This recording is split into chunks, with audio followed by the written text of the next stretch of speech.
Reach Mercury Media. For all kinds of digital media production works, our professional team will create the best output. Consult with us today.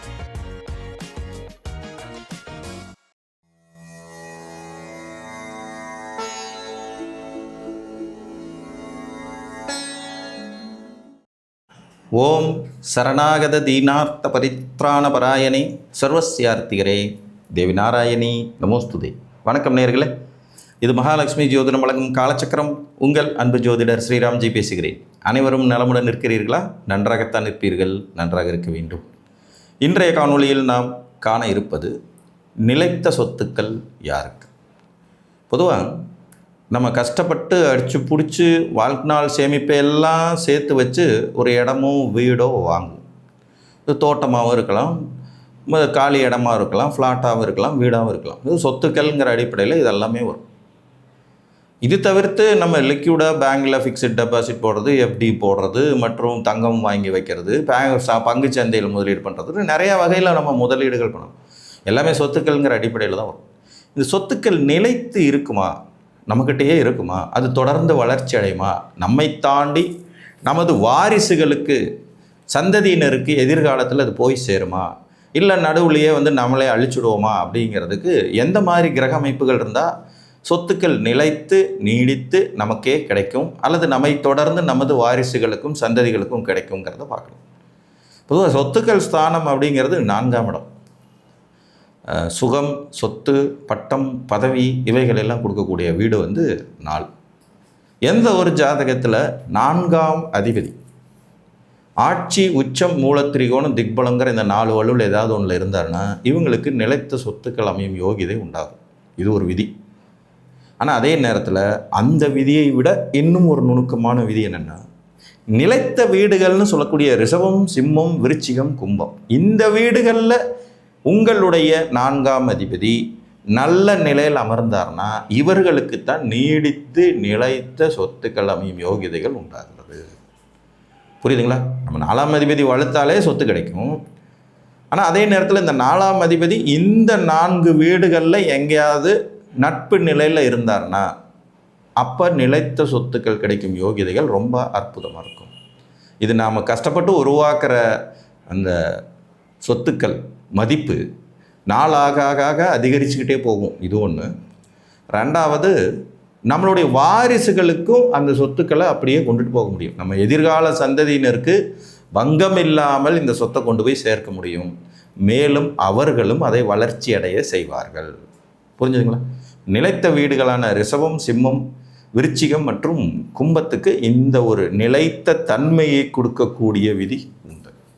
இந்த நிலைத்த தன்மையை இவங்க கொடுக்கறதுனாலேயே சொத்துக்களை புதையலை பூதங்காக்கிற மாதிரி காத்து எதிர்காலத்துக்கு அதை கொண்டுட்டு போய் சேர்த்துருவோம். நம்ம சந்ததியினருக்கு தேவைப்படுங்கிறதுனால. அதே மாதிரி எங்கேயோ எப்பயோ சிறு அளவில் பண்ணி வச்ச முதலீடு பார்த்திங்கன்னா வளர்ந்து வளர்ந்து வளர்ந்து பெரிய லெவலுக்கு வரும். சமீபத்தில் கூட பேப்பர் நியூஸ்ல எல்லாம் வருதுப்பா, ஒரு ரொம்ப வயதானவர் கிட்டத்தட்ட பார்த்திங்கன்னா 100 கோடி 150 கோடி ரூபாய்க்கு ஷேர் வச்சுருக்கார். ஆனால் அவருக்கு அது இருக்குங்கிற பிரஞ்சையே இல்லை. ஒரு ஏதோ வாங்கி போட்டேன், எப்பயோ வாங்கி போட்டேன், அப்படியே கிடக்குது அப்படிங்கிறது மாதிரி சொல்லிட்டு இருக்காரு. ரொம்ப எளிமையான.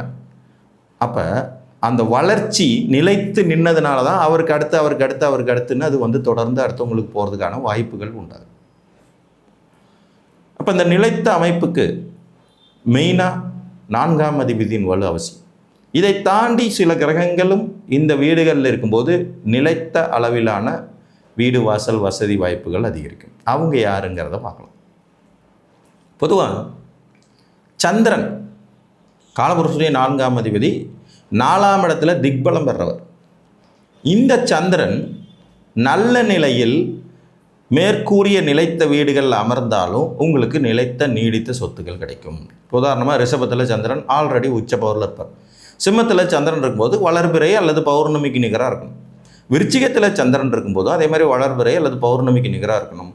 கும்பத்தில் சந்திரன் இருக்கும்போதும் வளர்பிறை பௌர்ணமிக்கு நிகராக இருந்தாருன்னா வேறு பாவக்கோள்களின் தொல்லை இல்லாமல் இருந்தால் இந்த அமைப்பும் நிலைத்த நீடித்த வளர்ச்சிகரமான சொத்துக்களை கொடுக்கும் யோகிதையாகும்.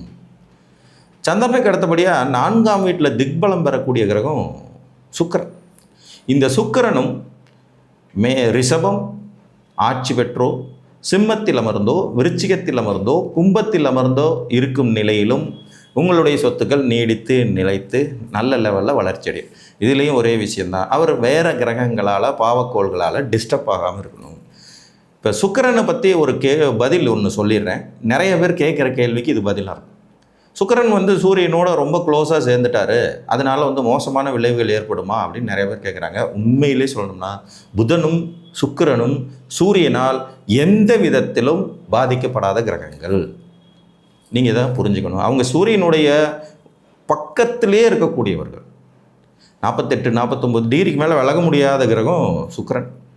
28-29 டிகிரிக்கு மேலே விலக முடியாத கிரகம் புதன். அதனால் இந்த 2 பேரும் சூரியனால் கிரகணப்படுத்தப்படுத்துறது, அஸ்தங்கப்படுத்தப்படுறது, வக்கரகதியை பெறுறதுங்கிறதெல்லாம் ஒன்றுமே இல்லை.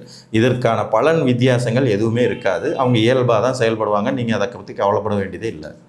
ஸோ இந்த சுக்கிரன் வேறு பாவிகளால் தொடர்பு கொண்டு கெட்டு போகாமல் இந்த நிலைத்த வீடுகளில் இருந்தாலும் உங்களுக்கு சொத்துக்கள் நீடித்து நிலைத்து அடுத்த தலைமுறைக்கு கொண்டுட்டு போய் சேர்க்கும் அமைப்புகள் உண்டாகும். இதுக்கு அடுத்தபடியாக பொது தனக்காரகன் ஒருத்தர் இருக்கார் இல்லைங்களா, குரு. இந்த குரு பகவானுக்கு இந்த 4 வீடுகளும் வியாழவட்டம்னு ஒரு தனி மரியாதையை வேற கொடுக்கும். அப்போ இந்த குரு பகவானும் இந்த 4 வீடுகளில் டிஸ்டர்ப் ஆகாமல் வேறு பாவிகள் தொடர்புலாம் இல்லாமல் உட்கார்ந்தாருனாலும் படிப்படியாக உங்களுக்கு புகழும் பணமும் தங்கமும் செல்வாக்கும் சேரத்தான் செய்யும். அப்போ இந்த நிலைத்த வீடுகளில் கிரகங்கள் இருக்கிறதே ஒரு ஸ்பெஷல் தான். இப்போ உங்கள் தனாதிபதி நிலைத்த வீட்டில் இருந்தால் உங்களுக்கு பணப்புழக்கம் நல்லாயிருக்கும். உங்கள் ஜீவனக்காரகன் நிலைத்த வீட்டில் இருக்கான்னு வச்சுக்கோங்க, 10ஆம் அதிபதி, உங்களுக்கு நிரந்தரமான தொழில் இருக்கும். தொடர்ந்து வரிசையாக லைஃப் லாங்கும் செஞ்சிட்டு இருக்கிற தொழில் இருக்கும். ஒரு உதாரணம் வேணால் சொல்கிறேன். இப்போ நான் ஒரு ஜோதிடர், கிட்டத்தட்ட 34-35 ஆண்டுகள் ஜோதிடத்தையே தொழிலாக செஞ்சுக்கிட்டு இருக்கேன். இப்போ எனக்கு புதன் சிம்மத்தில் இருப்பார். நிலைத்த வீட்டில் ஜோதிடத்திற்கான காரக கிரகம். புரிஞ்சிருச்சுங்களா? அப்போ நீடித்து நிலைத்து ஒரு தொழில் அமைவதற்கும் இந்த யோகிதைகள் உண்டாகும். சொத்துக்கள் சேர்வதற்கும் இந்த யோகிதைகள் உண்டாகும். அப்போ பொது தனகாரகனான குரு பகவானும் இந்த நிலைத்த வீடில் பங்கம் இல்லாமல் அமர்ந்தார் என்றால் சொத்துக்கள் நீடித்து நிலைத்து வளர்ச்சி கொண்டு அடுத்த தலைமுறைக்கும் நம்மளுடைய எதிர்கால சந்ததிக்கும் கொண்டு சேர்க்கும் அளவிற்கு நிச்சயமாக இருக்கும்னு நம்பலாம். புரிஞ்சுச்சுங்களா? உங்கள் 4ஆம் அதிபதி ஒருத்தர், அடுத்து சந்திரன் பங்கப்படாமல், அடுத்து சுக்கிரன் பங்கப்படாமல், அதுக்கடுத்து குரு பங்கப்படாமல் இந்த வீடுகளில் இருந்தால் சிறப்பு. 4ஆம் அதிபதி டைரெக்டாகவே வலுவடைஞ்சார்னா அதுவே ஒரு சிறப்பு தான். இப்போ உதாரணமாக ஒரு மீன லக்னத்தை எடுத்துக்கோங்க. இவருக்கு 4ஆம் அதிபதி யார்? புதன். இவர் எங்கே பவர்ஃபுல்லாக வலுவடைவார்? 4லேயும் வலுவடைவார், 7லேயும் வலுவடைவார், லக்னத்திலையும் நீச்சம் ப்ளஸ் திக்பலங்கிற வலுவை அடைவார். என்னதான் இவர் வலுவடைஞ்சாலும் இந்த வலுவடைகிற வீடுகளை பூரா பாருங்கள் உபய வீடுகள். 4ஆம் இடங்கிறது மிதுனம், 7ஆம் இடங்கிறது கன்னி, லக்னம்ங்கிறது அதுவும் உபய வீடு. இது எல்லாமே நிலையற்ற தன்மையை கொடுக்கக்கூடிய வீடுகள். இப்போ 4ஆம் அதிபதி வலுத்தும் அந்த நிலைத்த சொத்துக்கள் கிடைக்கும் யோகிதையே இது ப்ராப்ளம் பண்ணும். இப்போ இந்த மாதிரி அமைப்பு உள்ளவங்களுக்கு தான் இந்த குருவோ சந்திரனோ சுக்கிரனோ இந்த நிலைத்த வீடுகளில் நல்ல நிலைமையில் இருந்தால் இவங்களும் சொத்து சுகத்தை வாங்கி நல்ல விதமாக வளர்ச்சி அடைந்து நீடித்து நிலைத்து அதை நமது எதிர்கால சந்ததியருக்கும் கொண்டு சேர்க்க முடியும். புரிஞ்சிச்சிங்களா? எல்லாருக்குமே சொத்து வாங்குகிற அந்த ஆசைங்கிறதே பார்த்திங்கன்னா, என் பிள்ளை குட்டிங்களுக்காக வேணும், என் மனைவி நாளைக்கு கஷ்டப்படக்கூடாது, என்னுடைய உறவுகள் நாளைக்கு துன்பப்படக்கூடாது, நான் கடைசி வரைக்கும் என்னோடய ஆயுள் காலம் வரைக்கும் சிரமம் இல்லாமல் இருக்கணுங்கிறதுக்காக தான். முதலீடுகள் அத்தனையினுடைய சூட்சமும் இதை பின்பற்றி தான் வருது. நம்ம இன்றைக்கி பண்ணுற முதலீடு நாளைக்கு காணாமல் போயிடுச்சுன்னா அதுக்கு எதுக்கு முதலீடு பண்ணணும்? காசு செலவு பண்ணிட்டு போயிடலாமே அப்படிங்கிற மாதிரி தான் யோசனை தோணும். ஸோ இந்த அமைப்புகள் உங்கள் ஜாதகத்தில் இருக்கணும். உங்கள் 4ஆம் அதிபதி நல்லா இருக்கிறது, சந்திரன் நல்லா இருக்கிறது நிலைத்த வீடுகளில். சந்திரன் நின்னார்னா அதுவே உங்களுக்கு ராசியாக போயிடும். அப்போ ரிஷபராசி, சிம்மராசி, விருச்சிக ராசி, கும்பராசியாக பிறந்து அதில் சந்திரன் வளர்பிறை சந்திரனாக இருந்து நல்ல வளர்பிறையாக இருக்கணும். சும்மா அரையும் குறையுமா இருக்கிறதெல்லாம் பத்தாது. அஷ்டமிக்கு மேலே பவரில் இருக்கணும். வேறு பாவக்கோள்கள் டிஸ்டர்ப் இல்லாமல் இருந்து அதுலேயும் பௌர்ணமி யோகமெல்லாம் அமைஞ்சிச்சுன்னா கூடுதல் சிறப்பு. நீடித்து நிலைத்த சொத்துக்கள் இருக்கும். அதே மாதிரி சுக்கிரன் போய் இந்த இடத்துல பங்கப்படாமல் உட்கார்ந்தாலும் சொத்து இருக்கும். குரு போய் இங்கே உட்கார்ந்தார்னாலும் நிலைத்த சொத்துக்களை பெற்றுக்கொள்ளும் யோகிதை கொண்டவர்களாக நீங்கள் இருப்பீங்க. ஸோ இந்த அமைப்பு எப்போ சொத்துக்கள்லாம் வாங்கி கொடுக்கும்? பிறந்தது முதலே சொத்து அமையும் யோகிதைகள் சிலருக்கு இருக்கும். தசாபுத்திகள் நடப்புக்கு வரும்போது சொத்து வாங்கி அதை வளர்ச்சி அடைய வைக்கக்கூடிய அமைப்பும் சிலருக்கு இருக்கும். ஸோ உங்கள் 4ஆம் அதிபதி மற்றும் சந்திரன் சுக்கிரன் குருவின் நிலை பார்த்து உங்களுக்கு நிலைத்த நீடித்த வலுவான சொத்துக்கள் கிடைக்கும் யோகிதைகள் இருக்கிறதாங்கிறத பார்த்து. சில ஜாதகங்களில் அபூர்வமாக செவ்வாய் இந்த வீடுகளில் உட்காரும் போதும் பெரிய லெவலில் இந்த தோட்டங்கள் எல்லாம் அமையும். இந்த ஏக்கரா கணக்கில் தோட்டம் வச்சுட்டு இருக்கிறதுங்கிறது செவ்வாய் இந்த வீடுகளில் அமரும்போது அமையும். இதில் ஒரு சூட்சுமம் பார்த்தீங்கன்னா, விருச்சிகத்தில் செவ்வாய் ஆட்சி பவரில் இருப்பார், ரிஷபத்துலையுமே அவர் நல்லாவே இருப்பார், ஒன்றும் மோசம்னு சொல்லிட முடியாது, சிம்மத்துலேயுமே அவர் நல்லா இருப்பார், கும்பமே பார்த்திங்கன்னா சம உச்ச வீடுன்னு வரும். ஆனால் விருச்சிகமும் கும்பமும் வந்து கடும் பகை பாவ வீடுகள் அப்படின்னு வர்றதுனால இந்த இடத்துல செவ்வாய் இருந்து சொத்து ஒருத்தர் சேர்க்கிறாருன்னா அதுக்கு கண்டிப்பாக பாவம் பண்ணியிருக்க வேண்டியது அவசியமாக இருக்கும். யாரையாவது அடித்து பிடுங்கிறது, ஏலத்துக்கு வர்ற சொத்தை வாங்கிறது, கடனை கொடுத்து புட்டு எழுதி வாங்கிறது, அந்த மாதிரியான சில நெகட்டிவ்ஸும் அதுக்குள்ளே வரதான் செய்யும். பட்டு தொழில்னு எடுத்துக்கிட்டால் எல்லாமே தொழில் தான். நம்ம ஒருத்தருக்கு வட்டிக்கு கொடுத்துட்டு வட்டி வாங்குறாருன்னு வருத்தப்பட்டோம்னா அவங்களுக்கு அவசரத்துக்கு பணம் கொடுக்குறாருங்கிறத நினச்சி சந்தோஷமும் படணும் இல்லையா? நீங்கள் பேங்க்கில் போய் ஒரு 1 லட்ச ரூபா கடன் வாங்கி பார்த்துருங்க பார்க்கலாம். அத்தனாயிரம் பேப்பர் ஒர்க்கு, அத்தனாயிரம் இது கமிஷன் லொட்டு லொசுக்குன்னு சேர்த்து சாவடிச்சிடுவாங்க. அதே 1 லட்ச ரூபாய் ஒரே ஒரு செக்லேயுமே வாங்கி வச்சுக்கிட்டு கடனாக கொடுக்குறவரை நம்ம குற்றம் சொல்லிட முடியாது. ஸோ அந்த மாதிரி மற்றவர்கள் சொத்தை கைப்பற்றும் அமைப்பாகவும் இந்த செவ்வாயினுடைய தன்மையில் அது வரும். அதனால தான் நான் செவ்வாயை பெருசாக மென்ஷன் பண்ணேன். ஸோ இந்த அமைப்பு உங்கள் ஜாதகத்தில் இருந்ததுன்னா உங்கள் சொத்துக்கள் உங்களையும் நீங்களும் அனுபவித்து உங்கள் வாரிசுகளும் அனுபவித்து எதிர்கால சந்ததியரும் அனுபவிப்பார்கள் என்று கூறி மீண்டும் ஒரு காணொலியில் உங்களை வந்து சந்திக்கும் வரை உங்களிடமிருந்து அன்புடன் விடைபெற்றுக் கொள்வது உங்கள் அன்பு ஜோதிடர் ஸ்ரீராம்ஜி. நன்றி, வணக்கம்.